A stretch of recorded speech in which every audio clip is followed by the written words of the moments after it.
Good morning, everyone. Now let's proceed to Chapter 6, Synthesis and Making Informed Decision. In this chapter, the student should be able to identify the different factors that shaped an individual in her moral decision-making. Second, internalize the necessary steps toward making informed moral decisions. And lastly, apply ethical theories or frameworks on moral issues involving the self, society, and the non-human environment.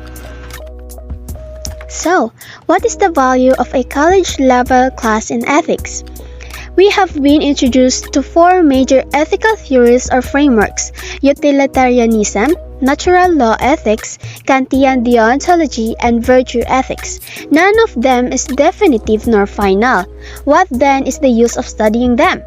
Each represents the best attempts of the best thinkers in history to give fully thought-out answers to the questions, what ought I to do, and why ought I to do so? This quest has not reached its final conclusions. Instead, it seems that the human condition of finitude will demand that we continue to grapple with these questions. The story of humanity appears to be the never-ending search for what it means to be fully human in the face of moral choices. The preceding chapters clarified several notions. First, these questions of what the right thing to do is and why are questions that all human beings, regardless of race, age, socioeconomic class, gender, culture, educational attainment, religious affiliations, or political associations, will have to ask at one point or another in their lives. Second, neither the laws nor rules of one's immediate community or of wider culture or of religious affiliation can sufficiently answer these questions, especially when different duties, cultures, or religions intersect and conflict. Reason has a role to play in addressing these questions. If not in resolving them, these last elements, reason, is the power that identifies the situations in which rules and principles sometimes conflict with one another. Reason, hopefully, will allow one to finally make the best decision possible in a given situation of moral choice. That is why applying rational deliberation to determine a person's ethical responsibility to herself, society, and environment is the overall goal of a college course in ethics. We shall explore all of this later in this chapter. In order to do this, we must first attempt to explore the self that must undertake this challenge. We are talking about the moral agent, the one who eventually must think about her choices and make decisions on what she ought to do.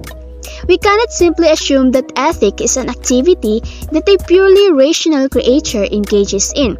Instead, the realm of morality must be understood as a thoroughly human realm. Ethically thought and decision-making are done by an agent who is shaped and dictated upon by many factors within her and without. If we understood this, then we shall see how complex the ethical situation is, one that demands mature rational thinking as well as courageous decision-making. Now let's proceed to the next reporter. Thank you. Hello sir, I am Mr. Mojado and now I am going to discuss the moral agent and context. The moral agent context or moral agent is a person who has the ability to decide or discern right from wrong and to be held accountable for his or her own actions. For example, is an 8-year-old who bites her brother, then lies about it to escape punishment. This is an example of moral agent or trait of a moral agent. She knows what she did is wrong. And that's all about moral agent. Thank you.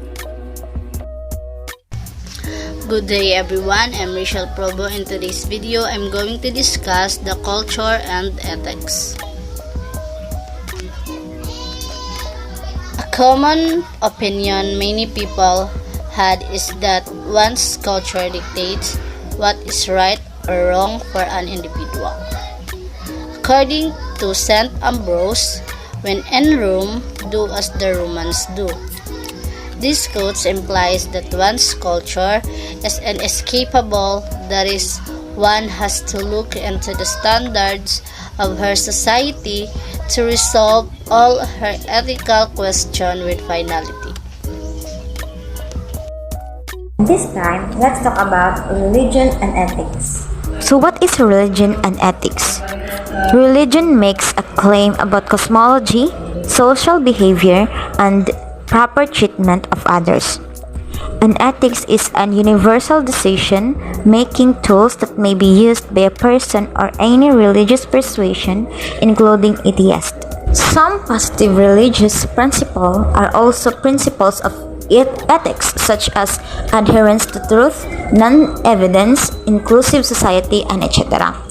Both religion and ethics set aims and objectives for human which can be achieved on basis of following the right path, that both will deal with means and ends. Good day everyone, my name is Sarah Albiol and now I am going to present to you the moral deliberation according to Lawrence Kohlberg. Moral deliberation is defined as the detection, filtering, and weighing of relevant moral principles, heuristics, or concepts that identify morally relevant features and thus create a moral context, whereas moral verdicts are defined as balanced opinions or commitments about what is morally wrong or not, or what one morally ought to do or not to do. The detection, filtering, and weighing process that comprise moral deliberation represent the long-term integration of numerous sources of relevant information, evidence, biases, emotions, and so on. Deliberation is the primary method for achieving this goal.